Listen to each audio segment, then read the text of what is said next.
Bonjour à tous et que la paix soit sur ceux qui éduquent à la paix. Riyad Atresh, cofondateur de l'école Transmettre, vous êtes dans les tutos du Dirlo. Et il était une fois Chouchette et Chouchou. Chouchette dit à Chouchou, tu sais mon chouchou, Yessine il va avoir 3 ans l'année prochaine, qu'est-ce que t'en penses, on le met dans une école privée musulmane? On a l'école à 2 pas de la maison, à quoi ça sert?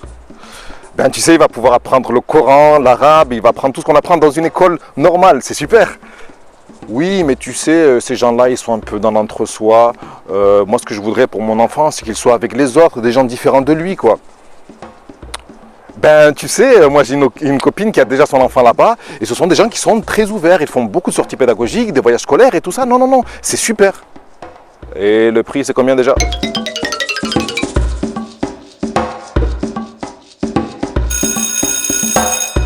En ce début de rentrée scolaire, je vous propose d'aborder le thème des écoles musulmanes. C'est un sujet qui fait actualité, c'est un phénomène de société et je me sens un peu légitime d'en parler. Je suis le cofondateur de l'une d'entre elles. Alors quand on évoque le mot, le jargon qu'on retient souvent, c'est communautarisme, repli sur soi, école coranique, qui finance ? Alors on va faire un premier point, un premier éclaircissement sur ce que c'est qu'une école privée musulmane et sur ce que ce n'est pas, car il y a certains médias et certaines personnes qui voudraient faire cet amalgame. On y va. Alors, une école musulmane, c'est quoi? C'est une école dans laquelle le programme de l'éducation nationale est enseigné et augmenté de cours d'éveil à la spiritualité musulmane. Nous, c'est comme ça qu'on le nomme. D'accord? C'est-à-dire qu'il va y avoir des cours de Coran, d'arabe souvent. Voilà. Une école coranique, c'est quoi? C'est une école dans laquelle l'objectif principal, c'est l'apprentissage du Coran, la lecture et la mémorisation du livre saint. D'accord? Et ça se fait souvent dans des associations ou dans les mosquées en cours du soir ou le week-end. Ok? Maintenant, le contexte des écoles musulmanes. Aujourd'hui, nous sommes face à des équipes qui sont hyper engagées et le job est fait. C'est-à-dire que le programme est enseigné, les élèves sont en progrès. Voilà. Maintenant, est-ce que c'est bien ou pas bien d'inscrire son enfant dans une école musulmane? Parce qu'apparemment, Chouchou et Chouchette, sur ça, ils ne sont pas d'accord. Alors, les parents qui sont intéressés pour inscrire leurs enfants dans une école musulmane, ils veulent lier 2 choses qui sont très importantes, voire sacrées pour eux.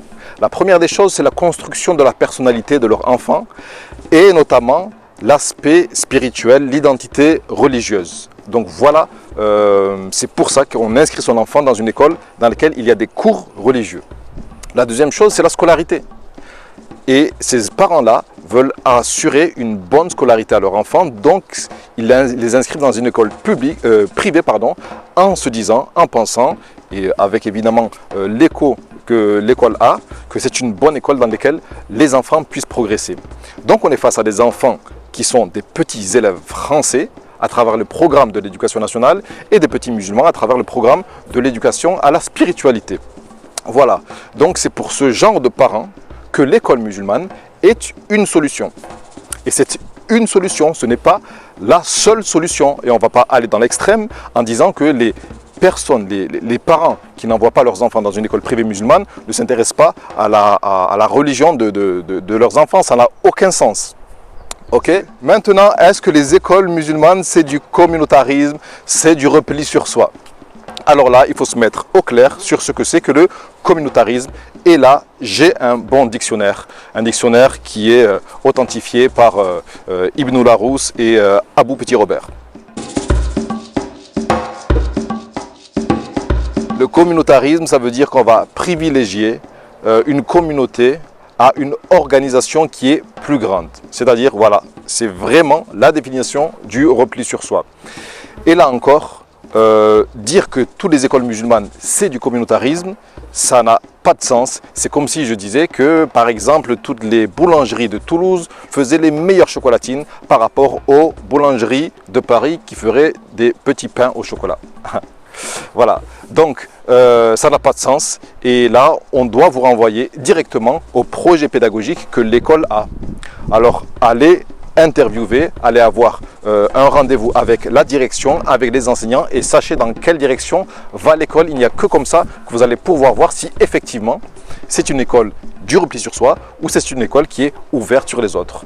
Par exemple, nous, à l'ouverture de notre école en 2013, le projet pédagogique avait un simple mot, c'était l'ouverture.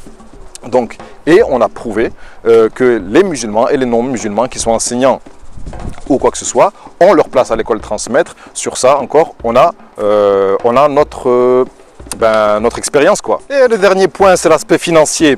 Et que vous dire sur l'aspect financier, à part que on se sent seul. On se sent seul parce que quand on essaie de se retourner vers l'État, ben on a la réponse, c'est-à-dire quand on demande des subventions, de se mettre sous contrat avec l'État, ben la réponse c'est nous avons bien étudié votre dossier, mais nous sommes dans le regret de vous dire que walou. Et quand on se retourne vers la Oumma, pour 10, Inch'Allah mon frère, il y a 2 sadaqas. Mais c'est avec ce genre de personnes. Et c'est avec cette sincérité qu'on arrive à tenir le coup. Donc je remercie vraiment du fond du cœur toutes les personnes qui ont participé et particulièrement à la campagne Cotise Up qu'on a lancée en mai dernier et qui nous a permis de trouver une solution avec les sacrifices qu'a dû faire l'école pour pouvoir faire la rentrée 2020, Inch'Allah. Donc voilà ce que c'est qu'une école musulmane, des gens qui sont très engagés, des problématiques financières qui sont liées au contexte, et avec ça je dis à Chouchou ou à Chouchette de réfléchir, de faire salat istikhara et de venir nous voir à l'école Inch'Allah, et que la paix soit sur ceux qui éduquent à la paix.